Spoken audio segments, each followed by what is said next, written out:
I'm Ben Lathrop, the Information and Reference Department here at Main Library. Tonight am here at Main Library. I'm coming to you as live as it gets from the film collection on the third floor. Just a quick reminder, while our buildings are open only in a limited capacity, our collection is 100% open. Any of the thousands of books we have on film and literally every other topic known to man are available to you through our catalog. You can always call us and email us, chat us with questions. A quick reminder about how the film club works. We choose a title from the great selection of films available to stream with your library card. We'll announce it a couple days in advance and then meet back here every other Tuesday on Facebook Live. Tonight, we are talking about one of my favorite movies, Dario Argento's nightmarish classic, Suspiria. Prior to making this film, Argento had established a reputation for himself making particularly stylish giallo films, which is an Italian genre of violent whodunits, where the emphasis is on the murders more than the mystery. And they're arguably the direct predecessor of what we call a slasher movie in America. Suspiria was his first horror film, but he seems to have taken the supernatural storyline as a cue to push his stylistic impulses to the limit. So we've got a clip. It's a little bit of a long one, but it shows off all of those things, the colors, the patterns, and the music. So let's take a look.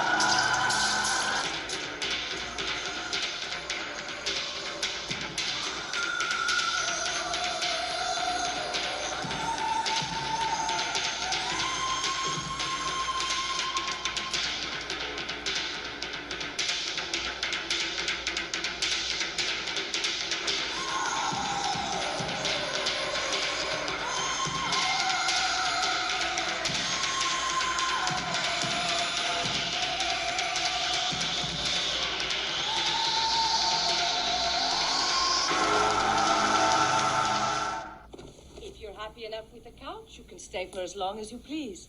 Thanks, but I'll be leaving in the morning. I'm going away forever. Oh, big deal, kid. So what if you've been thrown out of school? I always got kicked out of school, beginning in kindergarten. No, that's not it. I don't give a damn about being kicked out. Well, then? It's useless to try and explain it to you. You wouldn't understand. It all seems so absurd. So fantastic.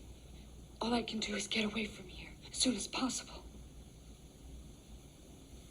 Would you mind if I use the bathroom? I'd like to try off. No, of course not. Go ahead.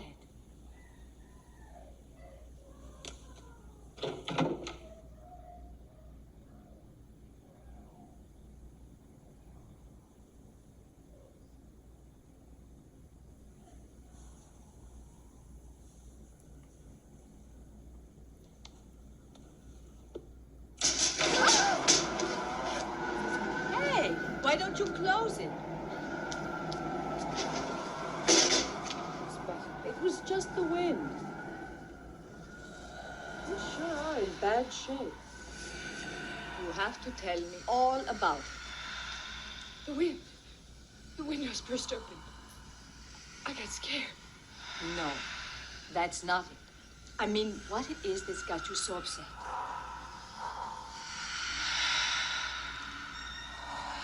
Oh, you can tell me about it later.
Oh, it is never just the wind. Okay, well, joining us tonight is Susan Kerns. Susan has produced and directed numerous short films, as well as producing the feature-length documentary about the Lawsonian movement, Man Life, which is available on Amazon Prime as well as free on Tubi. She's part of the faculty of Columbia College Chicago's Cinema and Television Arts Department, where she teaches a variety of cinema studies and production courses. She's also the co-founder and co-director of the Chicago Feminist Film Festival. Welcome, Susan. Hi. There she is. So before we talk about Suspiria, I got a chance just to watch this over the weekend. I'd love to hear more about Man Life. Sure. Having to sort of switch gears from the yellow Yeah, I know. eyes. Take a deep breath. It's a much different movie. Right. Yeah. So Man Life was really a labor of love that we spent, wow, in total about 8 years with Merle Hayden. So Merle was kind of the last actively crusading member of a utopian movement called Lawsonomy. And I'm based in both Chicago and Milwaukee, and the University of Lawsonomy is located on, or was located on, I-94, directly between the two cities. So basically anybody driving by, you know, with any kind of curiosity would think, like, every time, like, what is the University of Lawsonomy? So the director, actually, Ryan Sarnowski, one time got pulled over by a cop for speeding, like really right in front of it, and had to just sit there and look at it while he was being given a ticket. And so that kind of sparked his curiosity. He's like, you know what, I'm just going to make this movie. This is some kind of sign. Yeah. So Lawsonomy itself actually has a rich history in Ohio. There were a lot of different Ohio Direct Credit Society chapters, but basically Alfred Lawson started it. He invented the first U.S. passenger airliner. The Great Depression hit, so he started the Direct Credit Society movement, which was really about getting money into the hands of citizens without interest, as a way of rebuilding the economy. Of course, the economy recovers from the Great Depression, and at that point, Lawsonomy becomes more of a religion. So Merle joined as a teenager and stuck with it like his entire life. And so, in fact, like leaving his high school girlfriend to join the movement, but then reuniting with her 80 years later. So the story is really about his devotion, his devoting his entire life to this, but also this idea of like what happens when your passion and your sort of love life, you know, kind of bump up against each other. So Yeah. Well, it's very thoughtfully made. It's a really interesting subject. Highly recommend people check this one out. Well, thank you. You're also one of the co-founders of the Chicago Feminist Film Festival, and love to hear more about how that came about. Sure. So the co-director, Michelle Yates, she actually used to work with the Davis Feminist Film Festival in California. And I have a background working in film festivals before I got to Columbia. So she kind of looked me up and was like, hey, do you want to do this? She's in the cultural studies department, and I have more of like the film festival kind of as a standalone nonprofit model background. But we're both very invested in women in filmmaking.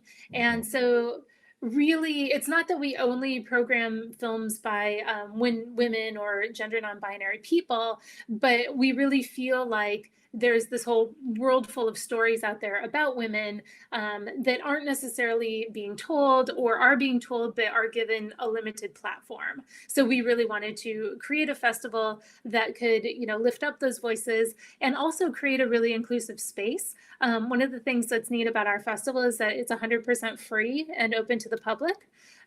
So we have found that our audiences tend to be younger. They tend to be people who maybe can't, afford a full film festival pass. Yeah. And it's a good kind of gateway festival for people who, haven't maybe been before, or, just they, sort of wander in and see a shorts program. They're like, hey, this is all right. And then come back for 4 more. And that's a good weekend. Oh, that's awesome. Well, and, obviously everything's different right now with the COVID restrictions. Right. Do you have any plans for any kind of virtual content or? We're thinking about it. There are a couple of films that we'd really love to help find broader audiences, and so we are thinking about it.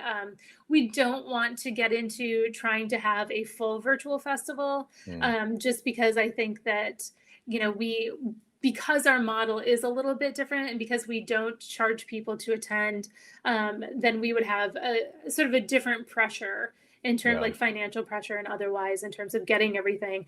And we have a real responsibility to filmmakers, I think, as a film festival. Like, I don't want to Hmm. charge submission fees unless I can 100% guarantee that what I'm promising to a filmmaker is going to happen. Yeah. So, Yeah. And get an audience that's high value, I guess. Yeah. yeah, exactly. Like this one. Yeah, this is the best deal you can find. Well, so in your academic career, you've written and lectured about horror quite a bit, and you've taught a full course on women in horror. And I know Suspiria is one of the films that you've taught in your classes. How do you typically introduce it to your students? So as you mentioned, my class is always, in some way about gender and horror, and usually Suspiria comes up either before or after Rosemary's Baby. So Hmm. usually at that point, we're talking about kind of gender and what I might consider infected communities. And often they have this sort of supernatural element. Yeah. The other thing that I like to bring into it is the idea of hysteria. So I don't know if your viewers will be familiar with like sort of the history of hysteria, but obviously the word is associated with like hysterectomy, and there was this idea that women's uteruses would kind of wander around the body. So basically, if something was if like a woman lost her voice, it could be that like, well, that's Hmm. the uterus had wound up there and like made her unable to speak, and or she loses feeling in her arm, or whatever it is. But it sort of becomes this like catch-all term for you know women who were either unruly or trying to work, or maybe not kind of privileging the right things during Hmm. different eras of society. People think that this happened like hundreds and hundreds of years ago. It was up until the 1950s that hysteria was still kind of in the public vernacular, which to me is just fascinating. Yeah. uh, but when you look at something like Suspiria and this idea of like the infected community, or like the hysteria of this whole community, it becomes really interesting as a film. And again, a lot of times I teach it with Rosemary's Baby because the two films both have this supernatural element. They both have this idea of the community against kind of one woman. Hmm. But whereas Rosemary's Baby is very much about like patriarchy Hmm. and kind of um, making Rosemary into the perfect mother, the perfect wife, getting her to calm down and be what they want her to be. Suspiria, it's really hard to tell like what the community wants. And Susie comes in and she ends up being sort of the detective, the outside, like you're talking about Jalo, Yeah. the outside sort of detective trying to figure this all out. But to what it is that they're trying to get her to conform is a real question mark. It's like it doesn't really seem like this community's invested in dancing. There's this whole this whole That's true. outside. They're really strict during the dance lessons, but they don't seem to care. Right. And there's like that whole outside, the doctors, when Susie meets with them, and they talk about Helena Marcos's history of Hmm. like witchcraft, and that she's been kicked out of all these societies over the years because of religious beliefs, but all they can do is conflate it with mental illness. Hmm. There's some comment like, well, they want wealth, and and of course they set up the rest of the movie when they're like, yeah, you have to kill the head, whatever.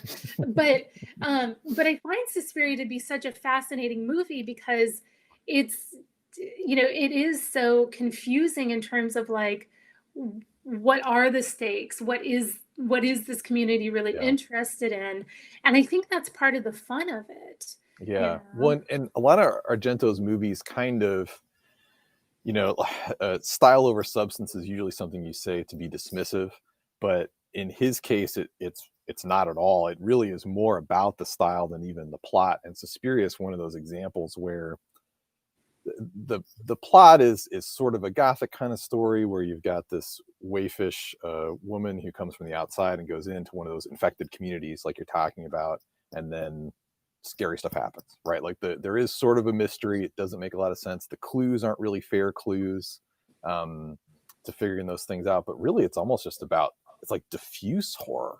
You just are Right. scared all the time. And Yeah. and the music is what really does it for me. I remember the first time I found this in the video store and just was glued. Lights off, volume all the way up. It's terrifying. It doesn't even matter what you're looking at. That music just throws you into a panic. And like you said, so like anything that happens, like the scene with the doctor and the weird sort of red wine that she's asked to drink or what have you, or the social tension in the dance scenes, it's all sort of just, they're nightmarish situations that just are terrifying, but it's not really metaphorical like Rosemary's Baby is. It's just everything you've ever been dreadful about is happening to you all at once in this academy. Right. And they don't even necessarily, like, it's really hard to think about how all these pieces fit together, which again, I think is part of the fun. Like you said, you're Mhm. scared all the time. And I think that, like, I saw this a couple of years ago. Actually, I got to teach it when it was screening on the big screen at the Music Yeah. Box, and Jessica Harper was there. Oh wow. And yeah, and the scene, for example, where you see the hinge on the door just like going up and down as Sarah's trying to like get out. She's like stacking the suitcases to Yeah. get into, Yeah. and you have no idea where she is, right? Like Yeah. she's gone through Maggot Hall at some point and like ended up in some other space. And that's kind of, it's like that kind of logic that you don't you I mean, it's a real suspension of disbelief because you really don't even care like how these spaces Yeah. fit together. You're just enjoying it, like as you're saying, because of the music, because of the visuals, and it's terrifying. And then Mhm. she jumps through that window into this room of like razor wire, Oh like yeah, that's what did it for me. yeah. First time it was like I think that was the precise moment that I was like, every single movie that this person has made I must watch immediately. Yeah. It was so intense and so unbelievable. Yeah. And I Yeah. think the well, so Jay is my partner. He calls it dream logic, right? The Mhm. dream logic of this film, it also follows with, it's sort of loosely based on a series of as I understand it, sort of opium induced hallucinations. Oh yeah, the It's romantic poems are, yeah. right, right. It's also sort of an Alice in Wonderland tale. Mhm. And you definitely get that illusion at the end where she finds the door and the irises. And so all of those things make sense. But like you mentioned, where we're with, these Italian horror films, that the razor wire scene, it's really like haptic, like meaning that you can feel the Mhm. the terror of being caught in like trapped in that kind of situation. And it's Yeah. more about you as an audience member feeling that, just how claustrophobic and horrifying that could be, as opposed to really pushing the story forward in those moments. Yeah. And there's kind of a trend in some of these Italian horror movies and thrillers from the 70s where and part of it was probably just like the trends in exploitation, where getting really explicit about not just the shock of violence, but like the kind of the suffering is being highlighted. And that's a perfect example of like, just falling into barbed wire is terrifying and gross and would hurt. In an American movie, I feel like the cut would happen immediately, but in this one you see this poor Right. girl like a trapped animal, and it just goes on, it seems like forever, and just heightens everything. Yeah. And a lot of people would say that that even goes back to like Italian neorealism, where, Oh the yeah. neorealist storytellers would sort of stick around, like the Hmm. action would move and they would sort of stay to like experience the space or see what other characters were doing there, just sort of giving that, giving the film kind of room to breathe Yeah. and to create a cinematic world in a different way, as opposed to like you're saying Hollywood, where we're like action, action, action, like, Yeah. All right, Move that's enough. forward. Go. Let's go. Yeah. Yeah, we like just let's get how many teenagers can we kill? Let's get to the next one. But this one, yeah, you're definitely you're with them for a while. There's not necessarily character development for them, but you're definitely with them. Right, right. Yeah. And I think, the scene that you showed at the beginning too sets up so much of what's interesting about this film too, that again, the way it's shot and the music, obviously the music is just like it feels like impending doom, right? It feels like you're sort of surrounded by banshees at all times. Yeah. And you can imagine like certain scenes. I'm thinking of the scene with the blind accompanist and his dog. Oh It's like yeah. the music comes in, and that's what's horrifying at Yeah. that moment. It's whereas the shots, actually, a lot of those shots kind of mimic the shots that we see in the beginning. We see Susie Bannion sort of watching that follow shot as Hmm. Patricia runs through the forest. We get a similar kind of shot later on when um, we're watching him walk his dog through the courtyard. Yeah. What's interesting And is from a that big distance too, it's super cinematic because you got this yeah, giant like plaza that's wide open. Yeah, and the camera just kind of moves in unpredictable ways. yeah. And what's interesting is that, like, even though we're seeing from sort of Susie's perspective at the beginning, by the time we get to him, there's no perspective. Like, we're seeing from something's perspective, but Hmm. it's become so amorphous and so all encompassing that we're really unhinged from like a character point of view. So it's again Yeah. that sort of diffuse terror, and that we know is like Helena Marcos, Yeah. Yeah. that she's everywhere, right? Well, that's a great transition because so like one of the hallmarks of that giallo style is this idea of putting the audience in the perspective of the killer, whether it's like 100% point of view camera or slightly off to the side, while the killer is stalking and murdering their victims. The victims are usually female. Um, so there's been lots of academic talk and then lots of armchair psychologists and stuff about how putting people in the perspective of the killer during these murders, and how it plays into the male gaze and some of these other things. But this movie really seems to play with that perspective in interesting ways. So what are your thoughts about that?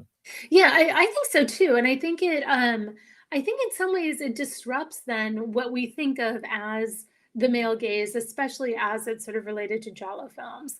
Hmm. So again, in the clip we watched, we have that shot outside the window. And that's, if I remember correctly, I think the first time in the film that the perspective is kind of unhinged. Like Yeah. it becomes supernatural there. Yeah. And the movie then plays with that, right? And it plays with these ideas of gender. When Patricia's killed in that scene, we see this arm come in from outside, and it's got the black glove, like right in line with the other Hmm. Italian horror films. But it definitely looks like a man's arm, or maybe some kind of manimal's arm, because it's Yeah. very, So it's monstrous. very Yeah. hairy. Yeah. Hmm. But then later we see the long black fingernails. So Hmm. it's like you sort of default to this idea like it's a male killer, but it's Hmm. kind of disrupted if you're looking at those details. And right after her murder too, and obviously like the eyes as well, like Yeah. those don't seem human. But right after her murder, then the film actually cuts to the blind accompanist Daniel, Hmm. and it's almost like the film is setting you up to think that he's the murderer, right? Like sort Yeah. of drawing on this idea that we know so many horror films set up the disabled character to be the murderer. So Yeah. kind of drawing on, the audience to like default to that And perspective. he's one of the only male characters in the film too. Yeah. Yeah. And I think he's kind of the only male that isn't. Well, no, I was going to say we do sort of have like we have the group of cops at the beginning Yeah. where, which is interesting too, right? Like the cops are there, but nobody really cares about solving that murder. Yeah. It's like Susie sort of becomes the detective then, but like Yeah. we never see them again. But then the world of the school, where I was going is that it becomes sort of populated with male grotesques. Hmm. like the weird little boy who's just, Oh yeah. sort of creepily Is he looking a at people. ghost? Is he like a demon or something? You don't. Yeah. Right, right. And then there's the Romanian, who, with the false teeth, like Oh yeah. and he's sort of this, impending presence. But Hmm. even the love interest, there's a couple of comments that maybe he's been castrated. Um, and so it's, so masculinity is really up for grabs in this world Yeah. too. It's interesting. Yeah. But yeah, so it does sort of unsettle like this idea that you're, you know I mean, if we think about the male gaze in terms of like Carol Clover, who wrote Women and Chainsaws, Women, Men and Chainsaws, Mm-hmm. um, and kind of came up with the idea of the final girl. Like she talks a lot about audience, and spectator, not necessarily identification, but pleasure. And I Yeah. think there's this very basic idea that like, men watch horror movies because they enjoy watching women get killed. Hmm. And there are certainly some horror movies where the camera sets that up to be the case. I don't feel like Suspiria is one of them. No, I don't think so either. Um, Yeah. yeah, and that's like all theories. There's times where that would be applicable, and there's other times where it doesn't. And yeah, this one, it almost seems to be as if it's aware because he something that seems to happen in a lot of Argento's movies is he just tries to pick the opposite of what a typical audience member would expect. So like, why not? I'm going to point you towards a guy and then it's not going to be a guy and surprise, it's an invisible witch who lives behind the door. Right. Who really is sort of this, hybrid human, animal, witch, whatever Yeah. creature. We Yeah. actually see an arm again later in a black glove that looks much more feminine. And I Hmm. think that's interesting too, even sort of playing with that trope in a couple of different ways. Yeah. When Um, she sort of manifests at the very end, you get a look at her and yeah. right. Yeah. But I do think the cinematography of this, again, the cinematography and the sound, the score, the cinematography of this thing is just beautiful. Oh I yeah. mean, is with all the saturated reds and blues and greens and these sets, right? Like, Oh, they're unbelievable that it's hard. Like, is this a real apartment that someone could live I in with know. this hyper geometric patterns and the eerie pyramid shaped elevator light? Like everything is feels like so. Aren't there wallpapers like MC Escher Yeah. frescoes in this apartment? Um, but that's kind of that's like that level of style where like every single thing has a detail, and if you can't get a detail in it, he'll put a colored gel on it so it's at least a bright color. Yeah, absolutely. Yeah. And one of the things, again, going back to the camera work, is that like we get these moments where the camera will sort of wander the hallways, So Mm-hmm. even it's like a pleasure, we get to pleasure in these spaces, Yeah. even though we know that these are like hallways of horror. Yeah. And there's something really interesting about that too. Again, I could not draw you a map or like a blueprint of this school if I wanted to. Oh Like, yeah, and none of it makes any sense. no. Yeah. Right. And so even the idea that she's having to like count steps to like get from here to here, Yeah. and until she finds the secret door and suddenly we're in this like other witch world, Hmm. it's really there's just a lot of playfulness, that is, again, adds to the horror of like kind of not knowing how to get out, not Yeah, what's knowing gonna where you happen? are in this world. Yeah. One But like you had mentioned that idea of like a dream logic. That's another one of those things that people say about all kinds of movies that it's dreamlike or something. But this one really feels the closest to that. It's these interconnected and kind of feminine horrors. There's a scary mother figure. There's the peer group pressure. Her one roommate who's super mean to her, and then she moves out of the place for a little while. oh, they move her out. Yeah. Do they? The blood diets and the doctor pressure and all those things sort of just happen, and they don't have to make sense to be terrifying. Obviously, Yeah. just like a real nightmare is. Like few people, I think, have nightmares with a cohesive plot. Yeah, and that's exactly right. And but within that nightmare, it's like Susie really is able to find her agency. And I Yeah. think that that's something that that I've always liked about horror movies. You know, if we're talking about like this pleasure in like the destruction of female bodies or the torture of female bodies, I think there is also a lot of pleasure in watching women find their voices and find Hmm. their ability to fight back and kind of stick to their guns that way, as it Oh, were. definitely. Yeah. Well, and that's that whole concept of the final girl, like you mentioned, that's really it feels like everyone's really queuing into that, and especially filmmakers seem like they're queuing into it more, and you see like a lot more emphasis in the stories of movies that are coming out being that way. Yeah, Like, definitely. And even the um, final shot of this film, you know, all she has to do is go outside and she's just in the rain and she's like, "Oh, thank oh God." yeah, You I know, know the there's relief. yeah, right. Just that, you know, whereas the rain at the very beginning was so like disturbing for her and she was Hmm. like trying to hide from it. Like by the end, it's just like, this is normal, this is natural. Yes, please strand me in a rainstorm compared to this. Exactly, exactly.